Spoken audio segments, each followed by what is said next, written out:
morning, everybody. It's our favorite night of the week. It's Thursday night, and we are all fired up for football season is upon us. Hello, gentlemen. Opening kickoff. Hello, Candy. Awesome. So it's the last week of preseason for Yes. NFL. Can't get over fast enough. I'm tired of it because I don't even watch it because it's like, you're playing. Some teams are playing the first string. Some teams are playing second string. Some against each other. It hasn't been really good football. It hasn't been real fun to watch. It's just been. I'm like, but yet I was kind of glad it's back, and I can't wait for it to start regular season. Well, here's the thing that bothers me, Candy and Jeremy, is the fact that they make such a big issue out of it. Oh, we need to win these games, go to the Super Bowl. Oh, we need, they make such big issues out of something that doesn't even count. That's what bothers me about this whole thing.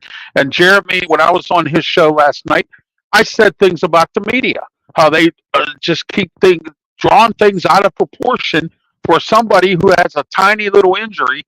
All right, and to make it look like he's out for the season. Elo77 in the chat. Hello. Hi. Yeah, as a matter of fact, specifically, the whole stool injury thing. Yes. Yes. Yesterday, it was yesterday. Stool left practice early. My messenger blew up while I was at work. I didn't look at it because I was like, okay, because I read the first article by Tim Twentyman. Sewell walked off the field under his own power.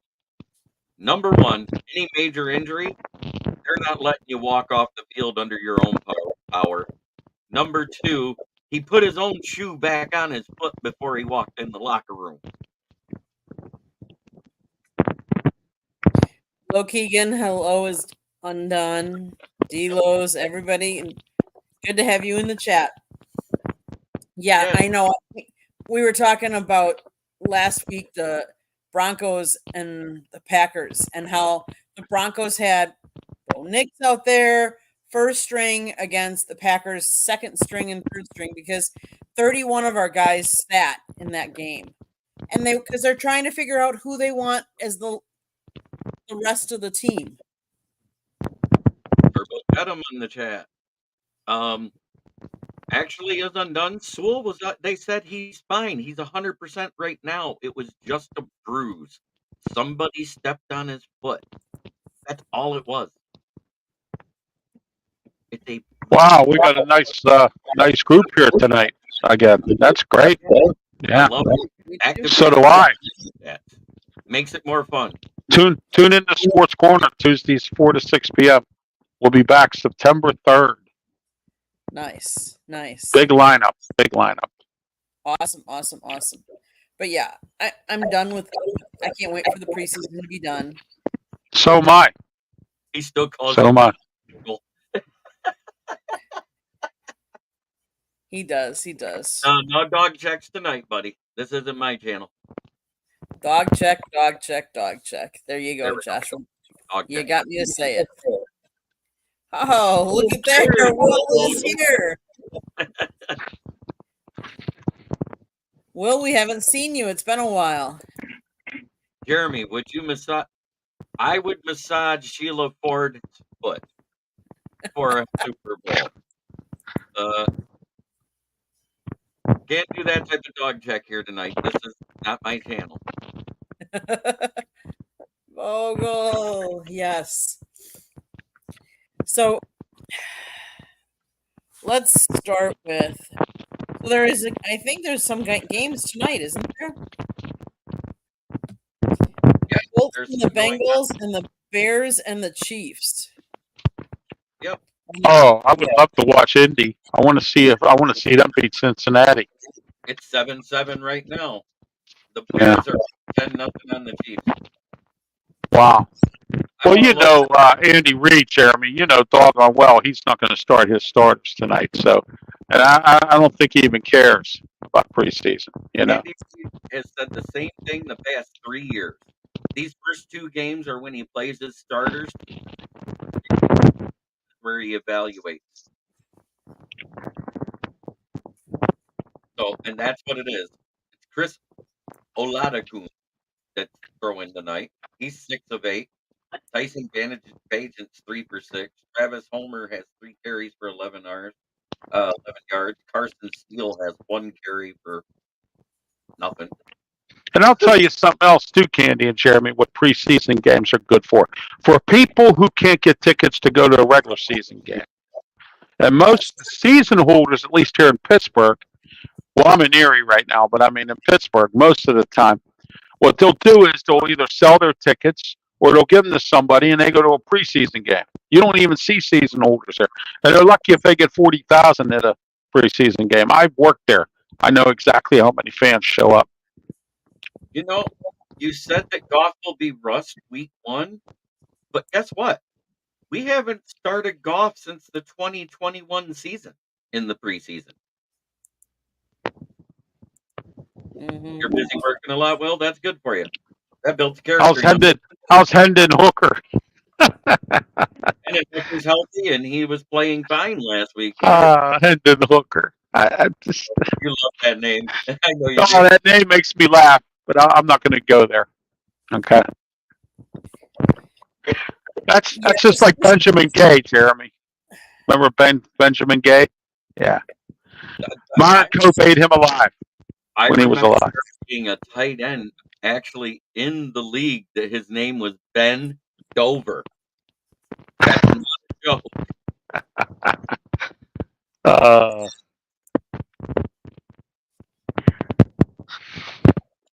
All right, we got Keegan, we got Patty Grimes, we got a bunch of people here tonight. That's great. If Is you actually undone. listen to what Dan Campbell said, the only reason why Sudfeld is considered the QB2 is he's had more reps. He plans on starting Hooker this week. So I think that's to evaluate where we're at. It has nothing to do with his play because his play has outplayed Sudfeld. Yeah. I mean, there's a lot. That's what this week is. That's what this week is all about. Is figuring out who your 2s and your 3s are, and who's going to make the team and who's not. Who's going to be on your practice squad? All of those. Because when do they have to cut down to what, the 53-man roster? When? Right after this preseason game, or whatever their third game is. Monday it starts. Monday it's. And everybody has to be cut before the Monday the following week. So basically by Labor Day, everybody's got to be gone. Now I'll be listening to the game Steelers against the Lions on Saturday. I'll be listening on my phone because I don't think we can get it here on NFL Network. They'll be having. They usually here they have the Cleveland game on. It is on NFL Network. But we don't. Some areas it's not. It all depends on what area you're in. Like in Pittsburgh, it would be on in Pittsburgh. Right. Up here in Erie, it's on. Cleveland will be on. You think? It was this week. This past weekend. I know people got to have something to complain about with our team. I guess everybody thinks, oh, because they got a little injury, they're not going to be ready by week 1 when they've already said everybody's going to be playing week 1. I don't understand that. The sky is falling, Chicken Little thing. Well, at least Ralph, you have a chance because Green Bay is not even on NFL Network this week. It's Baltimore at Green Bay, and you can only stream it. So, but what? Where's all that static? I don't know. I'm hearing it. So let's talk some college football. We haven't talked really about college football. Okay. I'll talk about anything but Pitt. That's fine. That's fine. There is an ex-Colorado staffer that claims he sought NIL money funding from Saudi Arabia. Can you imagine that? Oh, so Well, you knew NIL's out of control now. So, NIL's going to continue to be out of control until somebody fixes it. And it may not ever be fixed. NCAA lies. They tell you they're going to try to fix it. They're not going to fix it. It's going to get more and more out of control. Now you got Saudi Arabia putting money in. Hmm? What do you think of that, Jeremy? Well, that looks like the NIL might be letting us have live football now. We already got live golf. Now it'll be live football. Yep. Play soon. U of M is done for this season.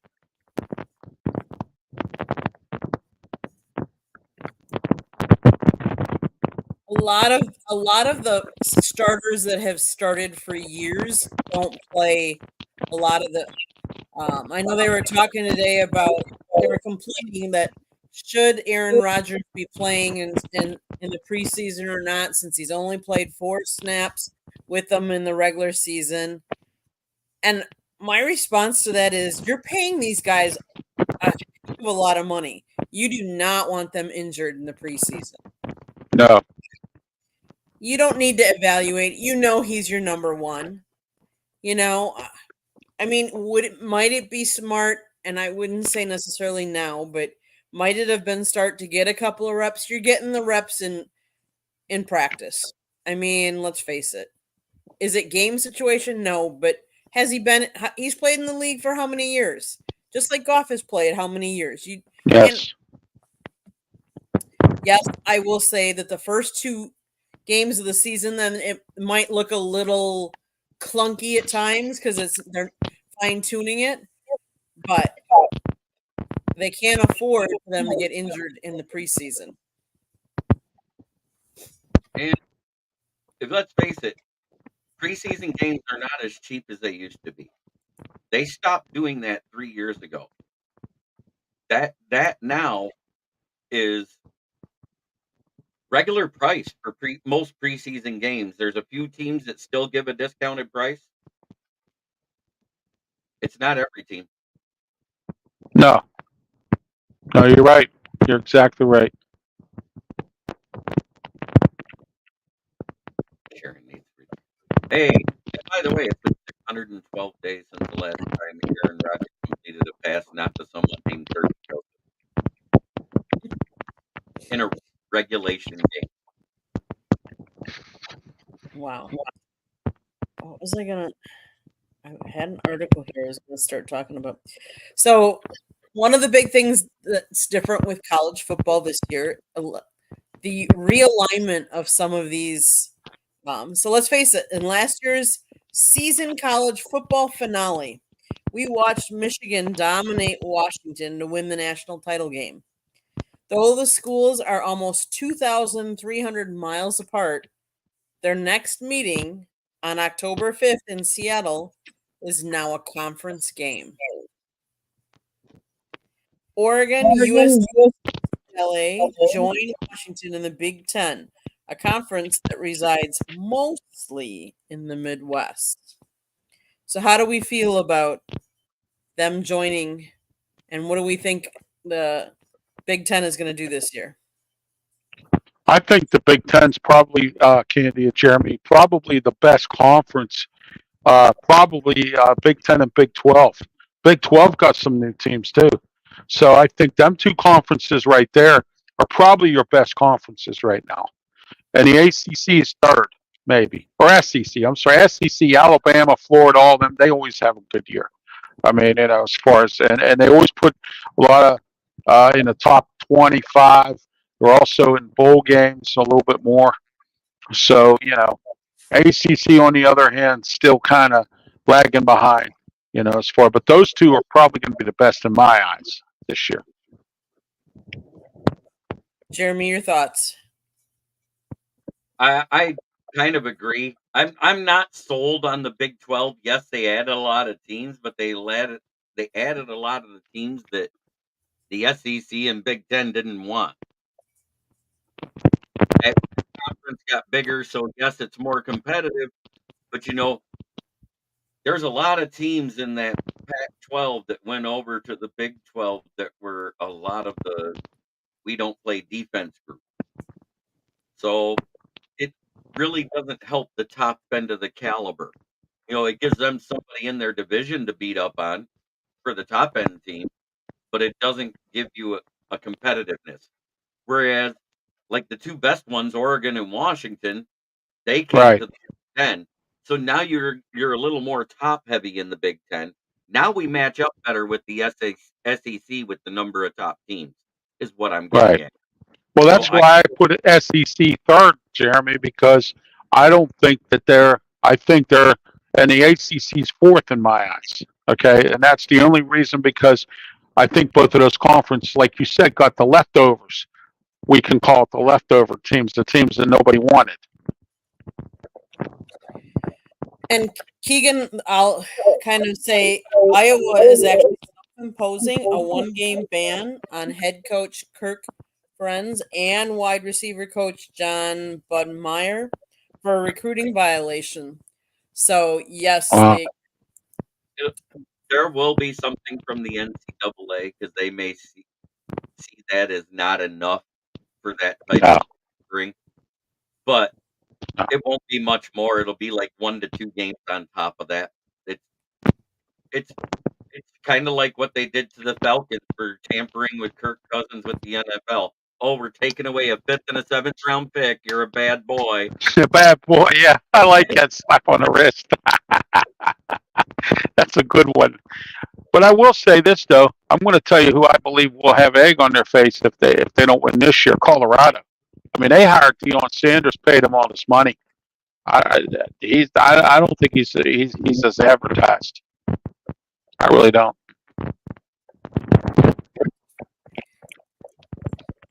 Corey, my daughter is going to be a freshman at Michigan State, and as a Michigan fan, I ask, where did I go wrong as a father? Well, I guess it could be worse, like Ohio State. Yeah. What?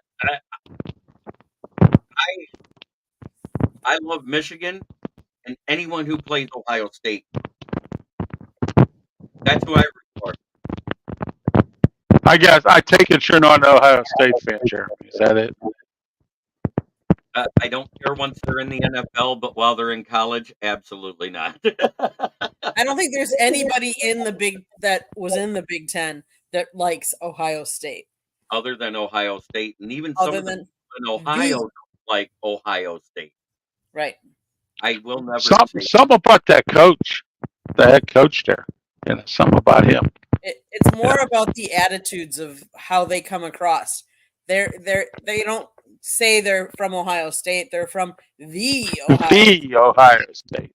Yeah, I hear that a lot, Candy. Whenever they introduce the players, on the Monday night games or the night games, and the Ohio State University. Oh boy. Right.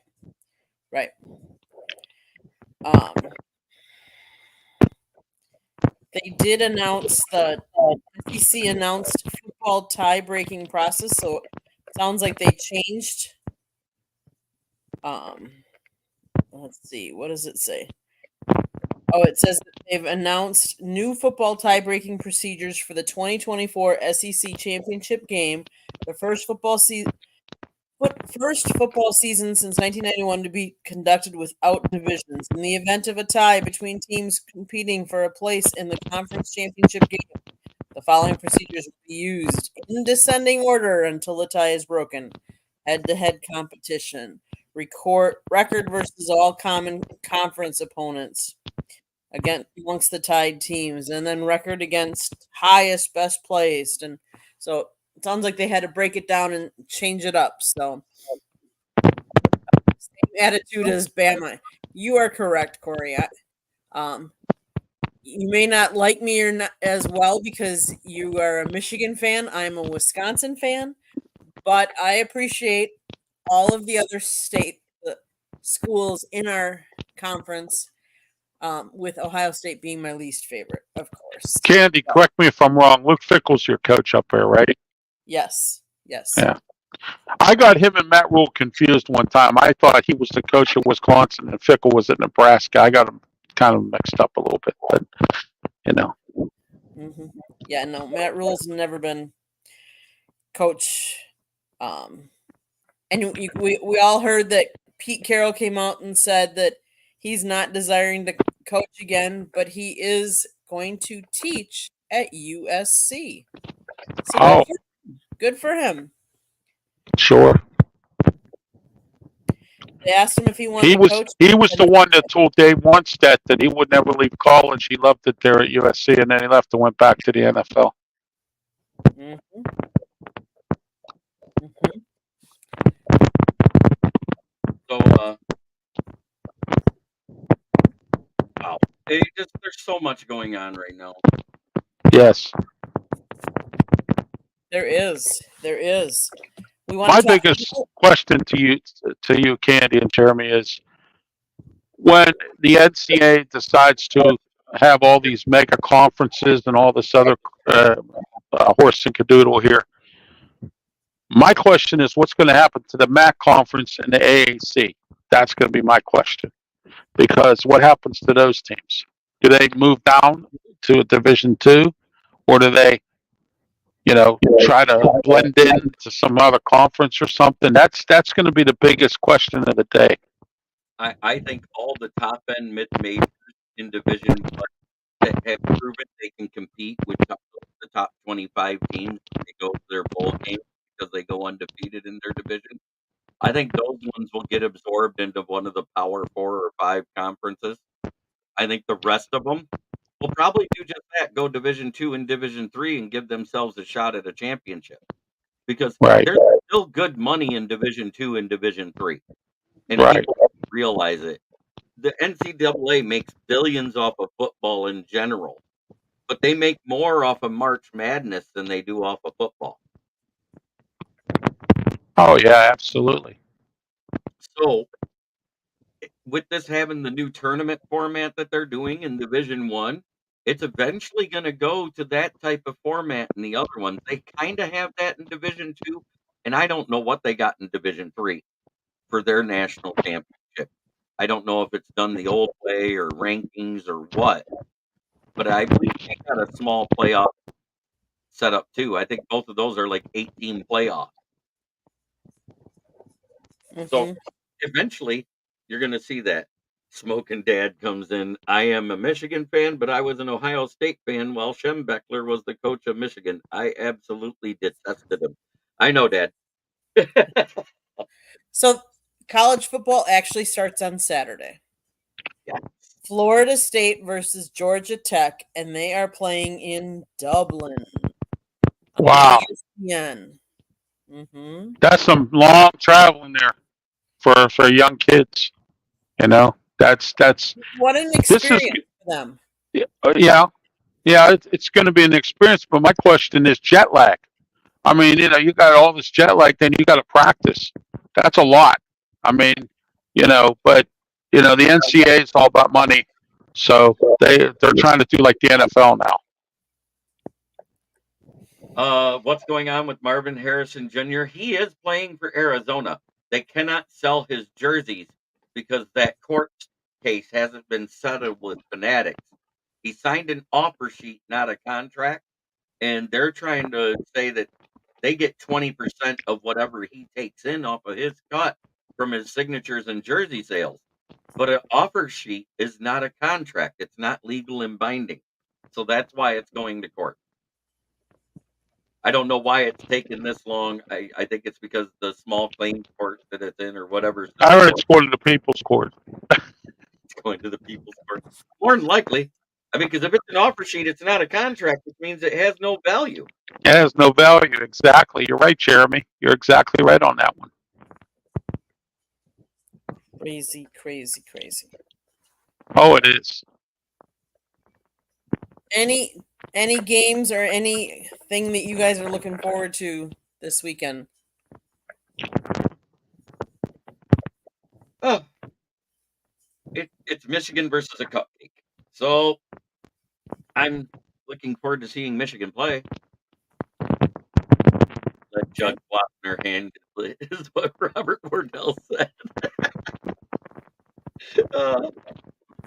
Send him to Judge Judy. I like that one better.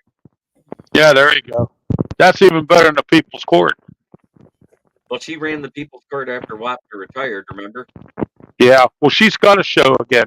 She got It's her called own. Justice with. Yeah, she got her own show now. Yeah, Yep. I saw it. I said, "Oh my gosh, really?" Yeah. Yeah.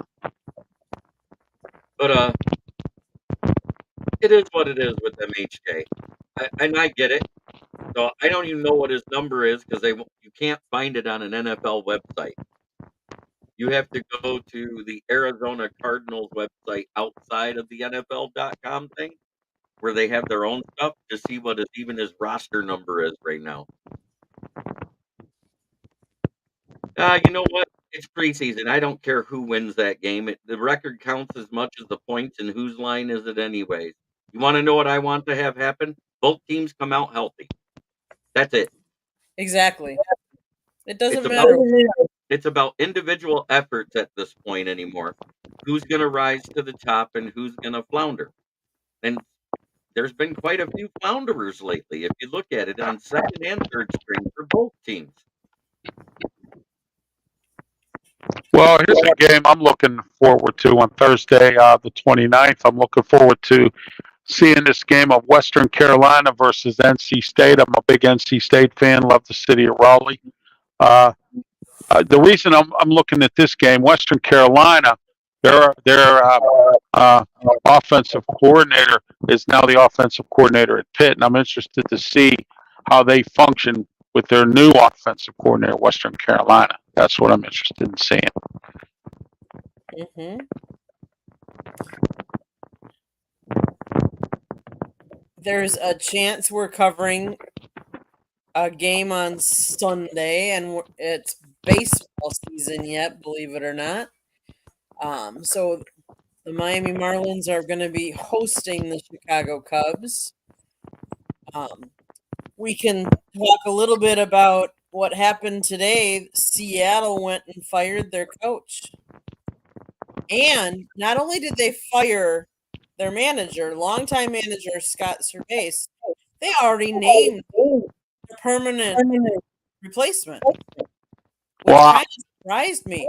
They named former player Dan Wilson as the replacement, and they said Wilson is the team's permanent manager already, which really surprised me that they would move that quickly. They also fired. I'm sorry, I didn't mean to do this, Candy. I'm trying to chase a fly out of here. Oh, no problem, no problem.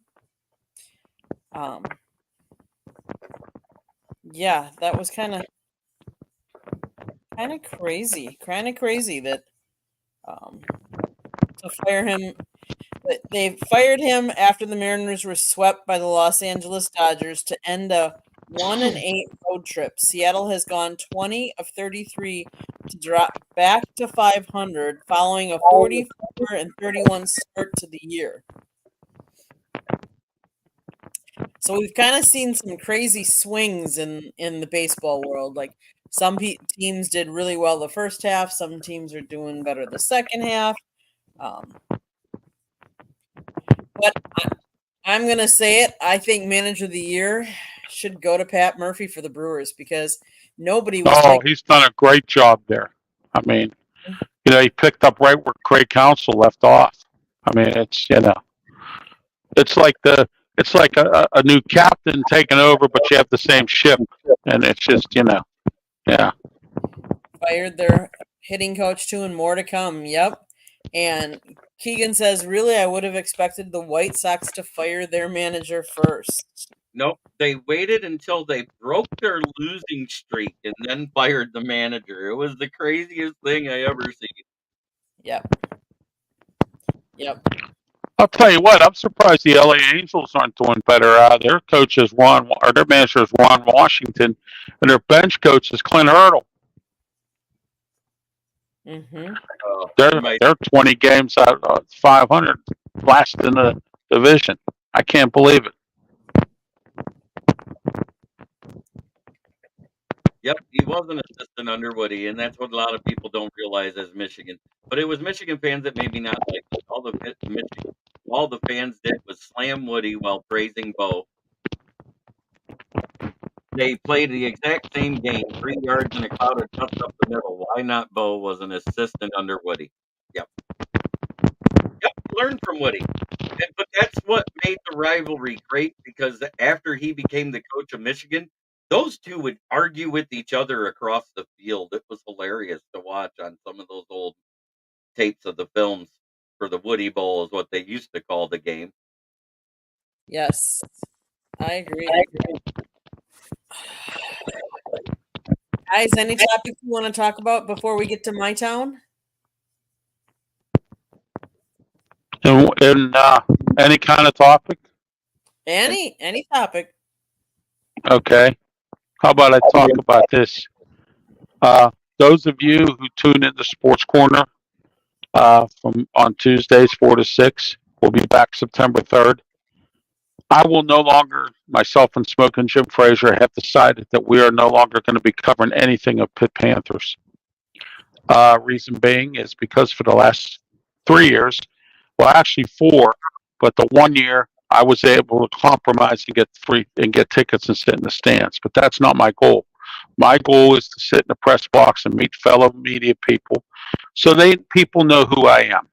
Okay, I can't do that when Pitt doesn't give me media credentials to sit in the press box at Acrisure Stadium. So, therefore, what I have done is I have decided that I will no longer cover Pitt football or basketball or anything related to their athletics. Will no longer be covered on Sports Corner. I will cover Penn State and West Virginia and anything else. So, I always have national and local guests combined anyway on my show. So that and the Pirates are, doing it again. This little roller coaster kind of thing. They're losing more games than they should be winning, and I think it's time to take a look at Derek Sheldon. He made the stupidest mistake in the world. I said this on my show. Nobody paid attention to it, and then finally now, I think they're starting to listen a little bit. I said that when they should have brought Paul Skeens up at the beginning of the year, have him pitch 2 innings, be the acting closer until Bettner got better, because Bettner came out of spring training with an injury, and the injury hasn't healed. Okay, so you rush Bettner up, you have him pitch. He's hurt. He's not himself. I don't understand why they didn't just keep him in the minors, let him get the injury done with or whatever, and let him get his velocity back and everything. Have Skeens come up, get acclimated to the major leagues by pitching a couple innings every time. He could have got some saves. It could have helped. He could have had a better record, and the Pirates could have won more games. Okay, they didn't look at it that way. Derek Sheldon, he looks like a blind man in a silent movie theater. He has no idea how to handle his pitchers, his hitting. Lineups are terrible. It's time, I think, the Pirates need to take a look at both Ben Cherington and Derek Sheldon. And Cherington kind of got back in the good graces with the fans by making some of the trades he made this year. And he didn't get rid of some of the 1-year contract guys. The only one he got rid of was Martin Perez. So, and he was hurt. He was struggling when he came back. So he's doing good for the Padres right now, resurrecting his career. Riverhounds, our soccer team, on the other hand, not having a very good year, but they're not getting blown out, and there's been a lot of ties. So at least they're not losing games, and they're not getting blown out. So, and the Steelers, on the other hand, it's the same old, same old. Everybody's up in arms because Russell Wilson had a bad game. The offensive line, didn't do its job. So, like we lost the whole season because of that. So, our experienced center, Nate Herbig, who was supposed to play center as a starter, got hurt. He's out now, so we got to go with rookie Zach Frazier. And I heard they're looking at a couple other guys. So, we'll see where the Steelers go this year if they can keep the injury bugaboo from happening. I think we're going to do pretty good. We'll see. We don't even know who's going to make the roster yet. Well, and that's it for me right now.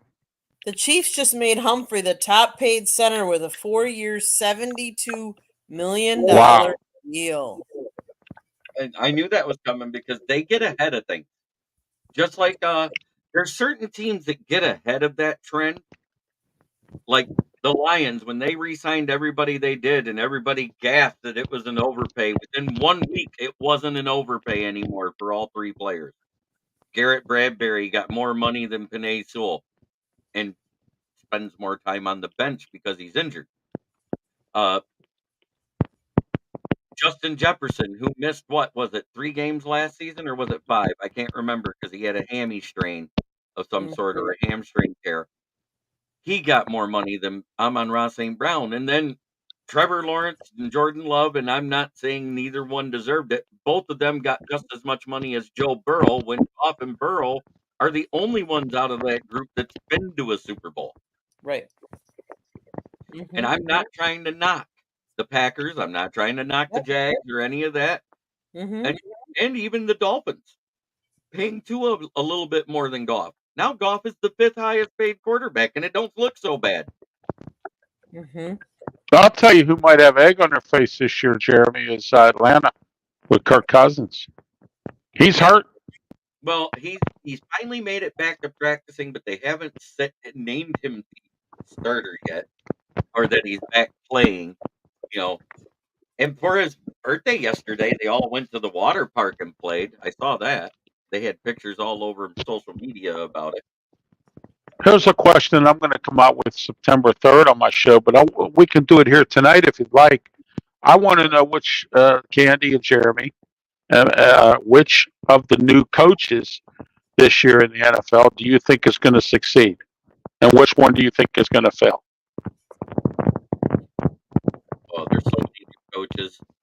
I think the two that have the best situation roster-wise is Washington and Atlanta. Situationally, because that roster is up and coming and they're getting younger, the Titans guy may not have first-year success, but probably will in year 2. I almost forgot about him. Brian Callahan. Right. Almost forgot about him. I'm interested to see what McDonald does in Seattle. Dave Canellis isn't going to win this year in Carolina. Dave Canellis is thrust into a bad situation. I wouldn't have took that job. He's a quarterback whisperer, and that's why he took that job, is the potential of Bryce Young, because there is potential there. We saw it. He was decent to great, right, but not elite at Alabama. Yes, he won a Heisman because he had elite talent around him that year, but that doesn't mean he's an elite QB. I've tried explaining that. There's a lot of great game manager quarterbacks that put up elite numbers, but they are not elite QB. Especially from college to the pros. It's a whole different animal, I'm talking about in the pros. Right. There's so many guys that are on that bubble. Do you consider? Somebody asked me, do you consider Trevor Lawrence elite? I was like, no. What has he done? He's got the exact same record team-wise as Daniel Jones. If you call Daniel Jones a bum, I'm not going to call him elite with the exact same team record and almost the exact same statistics. Justin Herbert. Robert said the Hawks are going to win 10 games. That's a good question. It's tough to, That's a tough one, isn't it, Candy? I think I asked a tough question. You do, which is good. The Seahawks go from having the NFL's oldest coach in Pete Carroll to someone that that's half his age. So they go to a very young. I don't know. I think it'll be interesting to see how all of them do, and I think part of it has to do with obviously the players around them. I mean, some of them have a lot more experience than others. Obviously your Dan Quinn, your Jim Harbaugh, they both have a lot more experience. They're actually the older of the ones too. But who goes into the best situation? I don't know. There'll be some interesting to see at the end of the year who's. Yeah. I have another question that's a tough question I want to ask. It's probably not a tough question, but it can be. We have a bunch of coaches this year on the hot seat. Who do you think is on the hot seat? I think McCarthy. Robert Saleh up in the Jets. I think there's I think Mike McCarthy down there in Dallas. So and a few others that off the top of my head, I really can't. I think Matt Everfluss should be on the hot seat in Chicago. He hasn't done anything. So I think I think Todd Bowles could be on the hot seat. I think Brian Dable could be on the hot seat. Nick Brian Sirianni, Thibault, yeah, he could be. You're right. yeah. Yeah, the Giants don't play around with coaches. I definitely think Mike McCarthy Yes. and Robert Saha. Yeah. Dennis Allen is another name they're throwing out there that could be on the hot seat too. Well, I said it to everybody, and again, I was right. Dennis Allen stinks as the head coach. He was terrible in Oakland. He's a very good defensive coordinator, and horrible, horrible head coach. Keegan, I think Kevin O'Connell's going to get a pass because of JJ getting injured right after being drafted. Yeah. If he was able to play and they failed at all, that would probably be a different situation there. I think he's going to get another year. Mm-hmm. And the one caveat I would say with what I just said about who, I think it also depends if any of those have big injuries that I think sometimes they get a pass. Right. So I think it does depend on if any of those player top like QBs or anything like that go down for some of those coaches that might influence an owner. I think Kevin Stefanski might get a pass, but the GM might get fired because of the whole Deshaun Watson trade thing. Yeah, you're right about that, Jeremy. You know what? Everyone keeps forgetting about that silly trade that has been no benefit to Cleveland.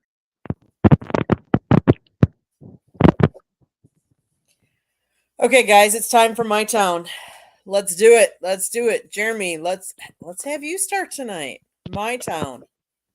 Well, as we already saw in the chat to start the show, overreaction by the media causes overreaction in the fans. If you overreact to something simple, if you actually read the article all the way through instead of just reading the first things in the headline, you might actually learn something. But why do such a dramatic headline? Oh, why? Because they need clicks. And I get it. I'm just one of those straightforward guys. That's the way I write. It's the way I podcast. And every now and then, just do a little research. Don't take the first thing you see on the internet as gospel. Because a lot of those clickbaitsports.com sites are just there to make everybody get their hairs raised on their arms and neck and get angry just to get the clicks and the reactions. Oh my God, did you see what this person said? I'm going to share this with everybody. Look at this idiot. Matt LaFleur. No, Matt LaFleur is going to be pretty secure. I considering they only missed the playoffs, once in his tenure as a manager, and they did it with a first-time starter last year. You can't call him a rookie. He wasn't a rookie. Yes, he played in 5 games, in parts of 5 games over the past 3 years before he actually started a year. Which I think Matt LaFleur is far from the hot seat. Now, if he loses in Green Bay to Detroit again, that seat might get a little warm after this season. And that's not a knock at the Packers. It's a fact. Dan Campbell's undefeated in Lambeau. I would be interested to see what they would do if they lost to the Bears.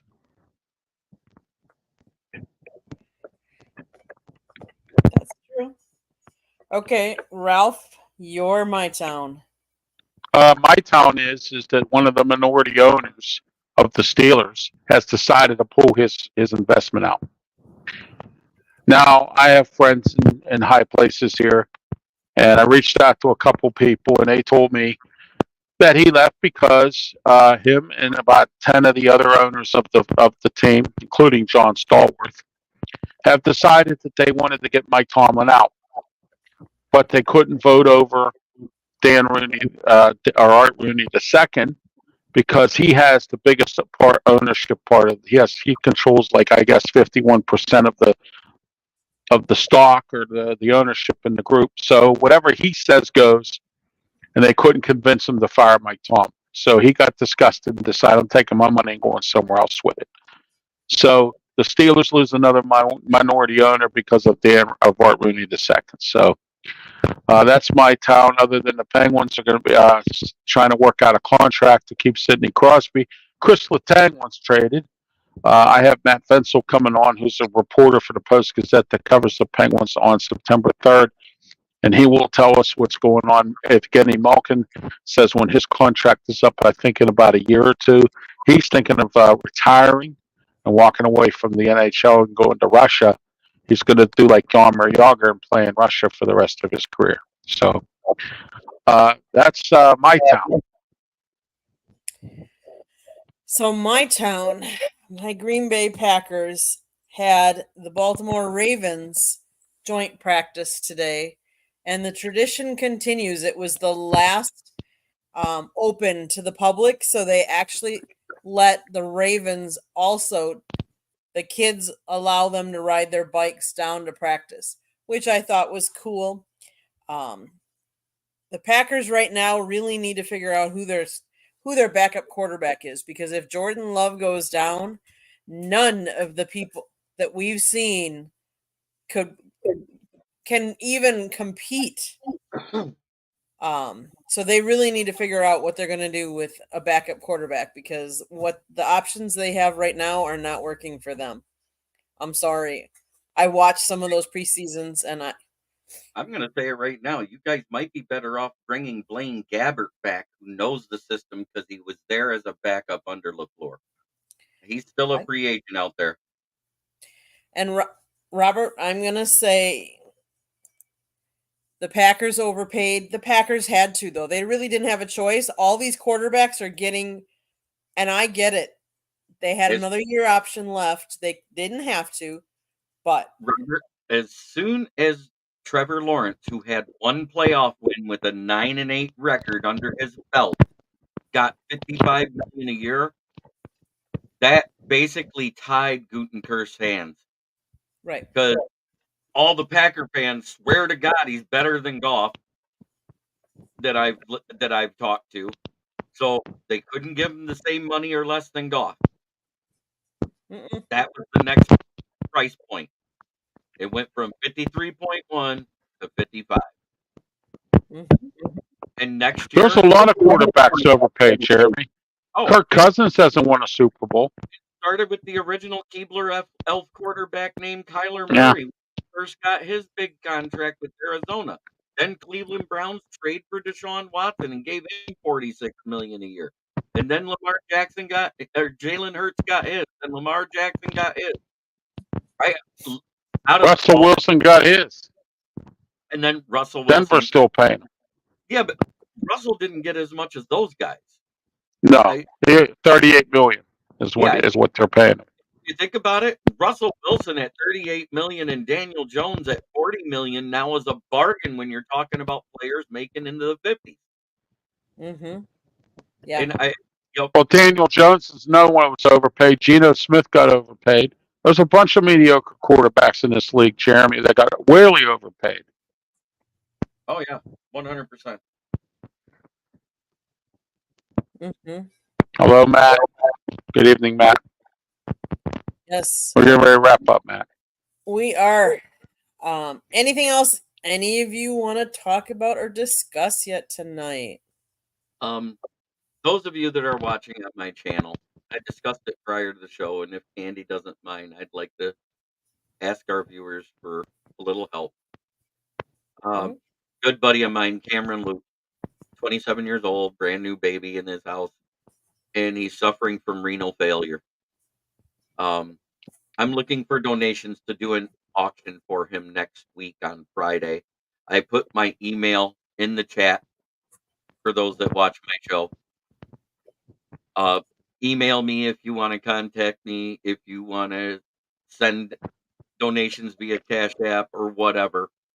I'm taking it for him, and whatever I can raise during my show on Friday night, and I have no show following me till after 11:30. I'm going live until I hit a goal for myself. I don't like doing the GoFundMe thing because they take a percentage. GoFundMe is a racket. A lot of those online things are a racket. They take a percentage. Like when you do the Wounded Warrior one for GoFundMe, GoFundMe takes 10%, and Wounded Warriors, the company, takes 20% of whatever you send and doesn't even give it to the Wounded Warriors. You're better off jeez. VFW or American Vet. So Trace Atkins is a liar, is what you're No, he's telling me. not a liar. They do a lot to help wounded vets. Don't get me wrong, but that's how the corporation makes their money. They pay that out in salaries in the corporation. But the bad part is, Wounded Warriors paid out in a region. It's not even your local state. So, like, if you're in the Midwest, it's Michigan, Pennsylvania, Ohio, Indiana, Illinois, Wisconsin, Minnesota, and Iowa is included in that region. So you might give $100 in Michigan, but guess what? Only about 15 of it goes to everybody, and the other $20 goes to Wounded Warrior. Wow. I like giving realistic stats about it. Mm-hmm. Yep. So Yeah, I will say some prayers for Cameron. I have already started working that. So. Yep. I have to. Well, guys, it's been a great show. Let's let everybody know how they can get a hold of you. Ralph, you start off. Oh, I appreciate that. Thank you, Candy. You can get a hold of me on Facebook. I have my own YouTube channel, Ralph Williams RW Media. Help me to get to 200. I'm already at 168. Got a little behind the eight ball last year. Had a couple deaths in my family, the radio show. I lost track of subscribers. So I'm up to 168. I'd like to get to 200 or more by the end of the year. So help me out here to get to 200 by the end of 2024. I have numerous shows on my YouTube channel. Check it out. I also have a new website. My new website's out. It's rwmediaproductions.com. Check it out. It was done by Data. And so it's a great website, and I appreciate them putting that together for me. That's new as well. Also, you can catch my shows on crsmmedia.com. And I'm working on getting on Fan First Sports Network. And I'm working on my own Roku channel and a few other things going on as well. So you can catch me on Facebook, Twitter, X, and also on Tumblr. And all my shows are on YouTube, Facebook, and Twitch at this time. And that is all for me. So, I have numerous shows. You catch the archive versions on YouTube channel. We come back September 1 with Bible Capsule. And then at 7 o'clock, I was doing a show called Ralph's Opinion Local at 8 p.m., but I have changed it. I'm going to move it to 4 o'clock p.m. on Wednesdays, right after my 3 p.m. show, Ralph's Opinion. And then it'll be Ralph's Opinion. Look, we have plenty to talk about because I've been off for 2 weeks. I will be back next Wednesday or next Thursday here, and I'm still here in Erie, Pennsylvania. So, Jeremy, how can people get a hold of you? Well, you can find my writings at the SouthFloridaTribune.com underneath the Motor City Tribune heading, where you can find all my writings about the NFL and the Detroit Lions. You can also find me on the South Florida Tribune channel, occasionally on Tuesdays, but mostly right here on Fire Up with Andy, Ralph, occasionally joined by Scott or any other guests we may find. And then, of course, there's my YouTube channel, which is Kneecap Biting with the Motor City Lions. You can find me there every day of the week. I do a show at one time or another every day of the week. I'm doing between 10 and 14 shows a week now, between being guests and the ones I run. I run 9 myself. Oh, and also, I forgot to mention Wednesday night, 9 o'clock, I'm on the NFL Roundtable with Jeremy here. And then also at 10:30 p.m. on Wednesday night, I'm on the Sports Web with Peter Blake. We talk professional wrestling turnbuckle talk. So also don't forget that as well. And I'm here with Candy and Jeremy, two fine people here. It's great to be on the Fire Up show. I am fired up tonight about a couple different issues, having some issues with the hotel here that I'm staying at, and also with the Pitt Panthers, as well. So, And as always, to you, Candy. Yes. Well, yes, Candy. South Florida Tribune Publishing Company published a book last November. It was Lessons from the Microphone, Tuning into the Enduring Wisdom of Visionary Leaders. It is written by Scott Motor City Madmouth Morganroth. The foreword is written by George Eichhorn, and it talks about how the media business has changed over Scott's 40 plus years in the business. It is available on Amazon Kindle or Barnes & Noble, Google, and Apple. Get your copy today.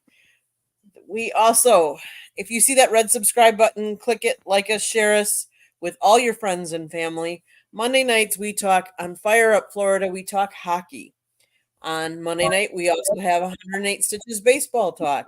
Tuesday nights, Inside the Pigskin. Wednesday nights is Sports Exchange. And then Thursday nights is Fire Up, because we are always fired up for something. Let me think. Wherever you get your podcast, you can find our podcast. Our website is www.southfloridatribune.com. You can find Jeremy's writings. You can find Scott's writings. You can find, if you like NFL football, we get the transcripts for the Jaguars, the Miami Dolphins, and the Detroit Lions. If you like college, we have lots of the local colleges send us materials. So we have the Gators, we have USF, we have the Miami Hurricanes, we have FAU Owls. They all send us content. So go to our website. Our website also has a link to our store. We have an online store for South Florida Tribune merchandise, as well as Motor City Madmouth merchandise. Scott also does a one-on-one interview show, typically on Wednesday nights. It is on nofilter.net. Go check it out as well. But we ask that not only do you subscribe to our channel and go visit our stuff, that all of our guests and all of our co-hosts, that you go visit theirs as well and support them, because they're supporting us. So with that, Jeremy, you want to end us like you always do? Try every day to be a better person than you were the day before. It's the only way to make the world a better place. It starts right here. Much love to everyone in the chat. Thank you for tuning in. Thank you so much for your Thank you, participation in the comment section. Yes. We love it. It was great tonight. Keep it up. Absolutely. We'll see you next week. Have a great week, everybody. All right. Have a good one. See you next week.